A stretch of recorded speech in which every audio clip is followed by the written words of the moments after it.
नाव होतं तिचं सोनी, नाव होतं तिचं सोनी, रील टाकून गेली डोक्याची आई. मी हिमांशु अकोलकर स्वागत करतो तुमचं परत एका नवीन रोस्ट व्हिडिओ मध्ये. चॅनलवर जर नवीन असाल तर पहिले जाऊन चॅनलला सबस्क्राईब करा.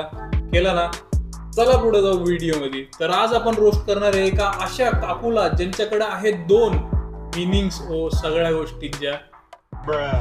तुम्हाला काय वाटलं? नवरे नाही तो कॉन्ट्रॅक्ट हजारेबाईकडे. जशी थंडी वाढत चालली तशी तशी मेडिकल मध्ये गर्दी होत चालली. केला ना का विचार?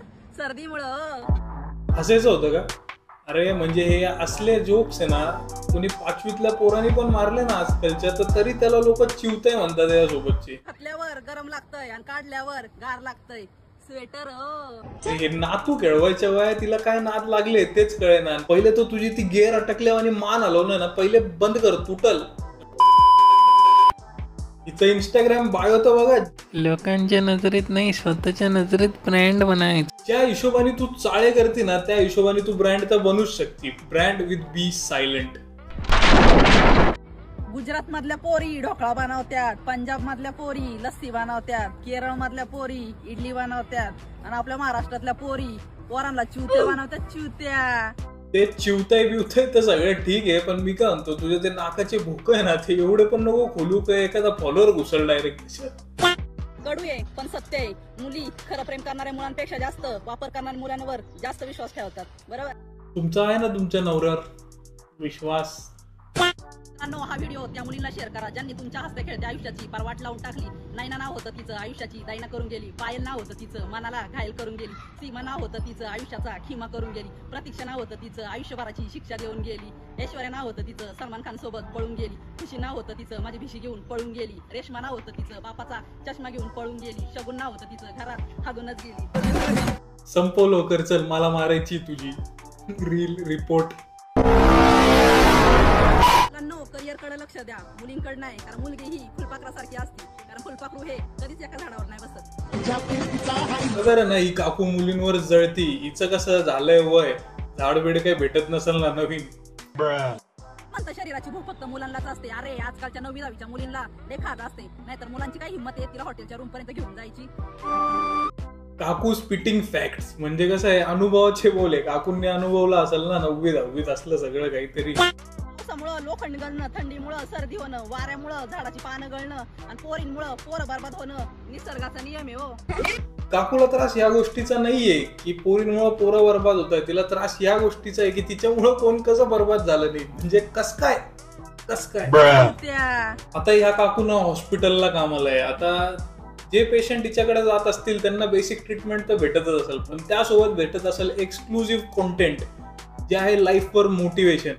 जवान पोरं सगळे ना हिच्या कोठ्यात जाऊन हॉस्पिटलमध्ये जाऊन ट्रीटमेंट घ्या. ही सांगाल आजकालच्या पोरी कशा आहेत ते सगळं नोट डाऊन करून ठेवा आणि त्याची अंमलबजावणी करा, नाही तर हिच्या नवऱ्यासारख्या आलो तिला तुमचे. लग्न झालेल्या पुरुषाचं अवघडच असतं राव. मेहून आला तर प्रेम दाखवावं लागतं आणि मेहून आली तर प्रेम लपवावं लागतं. लावा ताकद. म्हणजे ताकद नक्की कुठं लावायची हे सांगितलं असतं तर जरा बरं झालं असतं. त्यांच्यामध्ये असं राहायचं जसं बत्ती जातामध्ये जीव राहते. सगळ्यांच्या टच मध्ये राहायचं पण कोणाच्या दबावाखाली नाही यायचं. चायला काय जबर मोटिवेशन दिलंय काकूनी. लगेच जाऊन स्टेटस ठेवून कूल बनतो. 1 मिनिट डन. तुम्हा आईला लगेच रिप्लाय पण आला. कोणत्या विषयात 100% मार्क पडू या ना पडू पण 2 विषयात नक्की 100% मार्क पडतात. एक म्हणजे मेकअप आणि दुसरं म्हणजे ब्रेकअप. काकू तुला ना मेकअप मध्ये 100 मार्क भेटतील ना ब्रेकअप मध्ये, कारण तुझ्या केस मध्ये समोरच्याने सोडला असेल ना तुला. पोरगी जवळ असली तर हॉटेलचं बिल, पोरगी लांब असली तर रिचार्जचं बिल आणि पोरगी सोडून गेली तर दारूचं बिल. म्हणून म्हणते ना लगाव दिल ना आएगा बिल. हिला असं वाटतं की सगळे हिच्या सारखेच फुकटे असतात. म्हणजे असतात पण सगळे थोडी. 2 ऑपरेटर ट्रेंडिंगला. एक म्हणजे डीजे ऑपरेटर जो पब्लिकला गाण्याच्या तालावर नाचवतो आणि दुसरा म्हणजे जेसीबी ऑपरेटर जो जेसीबीला गाण्याच्या तालावर नाचवतो. ऑपरेटर कोण आहे पहिले त्याला शोधा, त्याला घ्या सत्काराला. एखादी बाई दिसायला हँडसम असेल तर पुरुष तिच्या प्रेमात पडेल. पण जर एखादा पुरुष दिसायला ब्युटिफुल हँडसम स्मार्टनेस असेल तर 100% एखादी बाई त्याच्या प्रेमात पडेल. पण जर तुमच्या तोंडातले शब्द गोड असेल तर अख्खं जग तुमच्या प्रेमात पडेल. बरोबर आहे काकू, हँडसम तर आहात तुम्ही, म्हणूनच तर तुमच्या प्रेमात ते 92,000 लोक पडलेत.